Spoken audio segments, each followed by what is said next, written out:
Seguimos recorriendo el mundo, nos vamos ahora a España porque a partir del día de hoy vuelve a ser obligatorio la utilización del tapabocas, del barbijo en los centros de salud.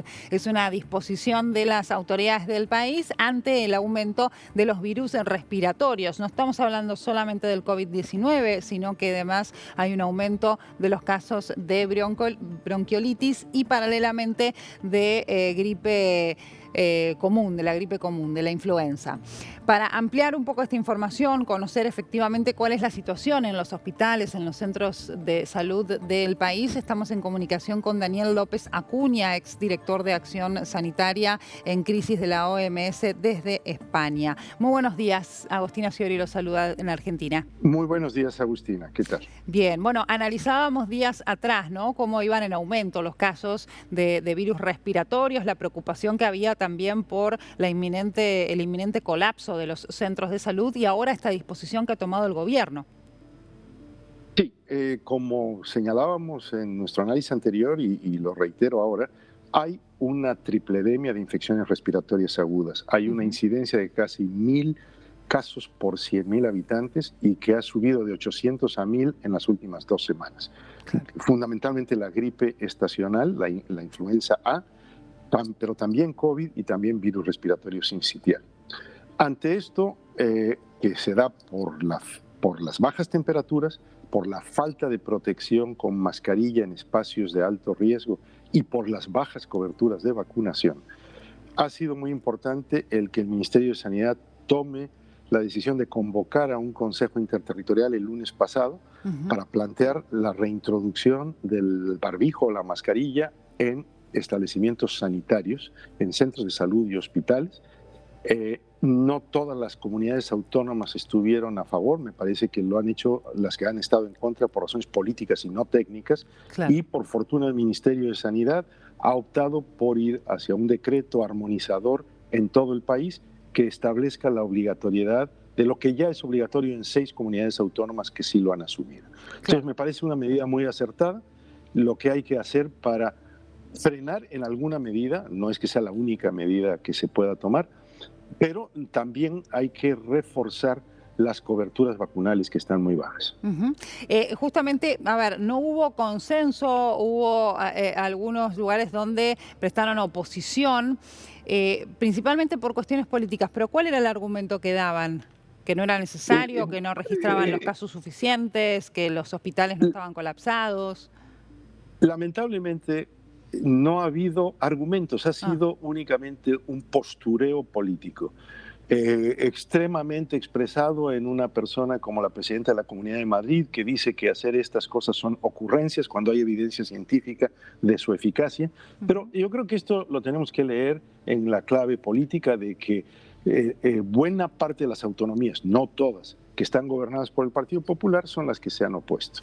Y esto es la utilización política, el usar a la población de rehén y poner en juego la salud de la población. No hay argumento sólido, no hay nada que epidemiológicamente o desde una perspectiva de salud pública pueda ser argumentado contra la idea de reintroducir el uso de una barrera que reduce los contagios de infecciones respiratorias. Claro, y aclaremos nuevamente que es obligatoria la utilización del barbijo únicamente en los centros de salud, inclusive sin que sea obligatorio. Aquí en la Argentina uno va hoy a una guardia en algún hospital y efectivamente hay mucha gente que por motus propios decide ponerse una mascarilla, al igual que sucede en el transporte público, ¿no? Digo, son algunas enseñanzas que aparte de la población le ha dejado la pandemia. Distinto es en reuniones sociales donde, bueno, el clima justamente es otro, pero si uno está yendo a una institución médica donde hay distintos virus, no solamente virus respiratorios,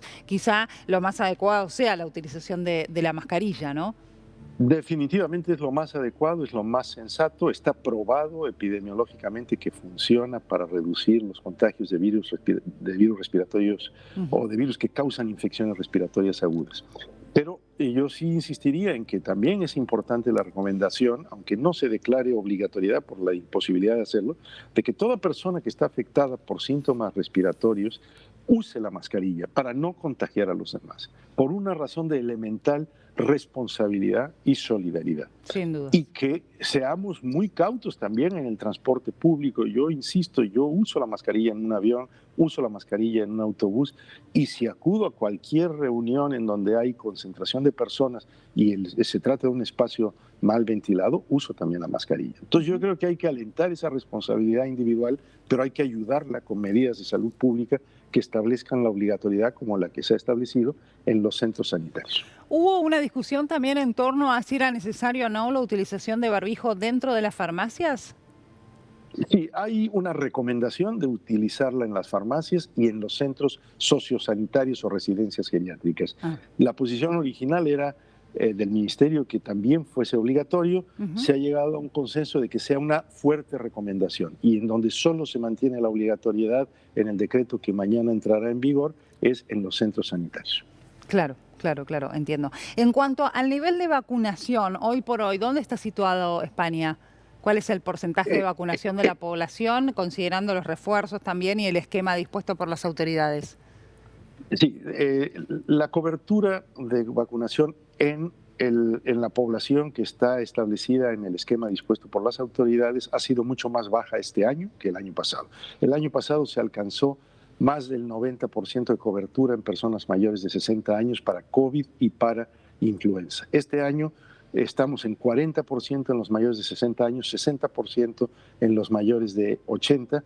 No hemos llegado al punto que deberíamos para tener la protección y la inmunización en niños que también se ven afectados por la influenza, y en donde hay una recomendación de las autoridades de vacunación de niños pequeños, no ha alcanzado siquiera al 36-37%. Entonces, hay que meter el acelerador en la vacunación y, insisto, estamos hablando de vacunar contra la gripe, vacunar contra la COVID en personas mayores, en embarazadas, en inmunosuprimidos, en personal sanitario y sociosanitario, y para la influenza y el virus respiratorio sincitial en niños pequeños. Doctor, para aclarar algo, no estamos hablando de una nueva cepa que genere un aumento de casos, sino que justamente este mix de 3 patologías que, dadas las bajas temperaturas, la época del año, las reuniones sociales y demás, hacen que haya una mayor cantidad de casos y que puedan llegar a hacer colapsar el sistema sanitario. Pero respecto del COVID-19, no es que se esté registrando una nueva variante, ¿verdad? No, estamos ante la suma de las infecciones y aumento de incidencia por los 3 virus. Claro. La influenza, el virus de la influenza muta cada año y tiene unas nuevas variantes, y por eso hay que vacunar cada año. De alguna manera, eso es lo mismo que sucede contra la COVID. Por eso es importante que la vacunación de COVID sea con la nueva formulación de vacuna que protege contra las nuevas variantes. En estos momentos hay variantes emergentes, pero no es que tengamos que dar una señal de alarma. Sin embargo, sí tenemos que tener una alerta sanitaria porque ha habido una elevación de más del 35% del número de casos en todos los países que informan a la OMS sobre el COVID. Claro. Doctor, muchas gracias por este nuevo contacto con nosotros. Ha sido muy amable. Encantado, con mucho gusto. Hasta luego.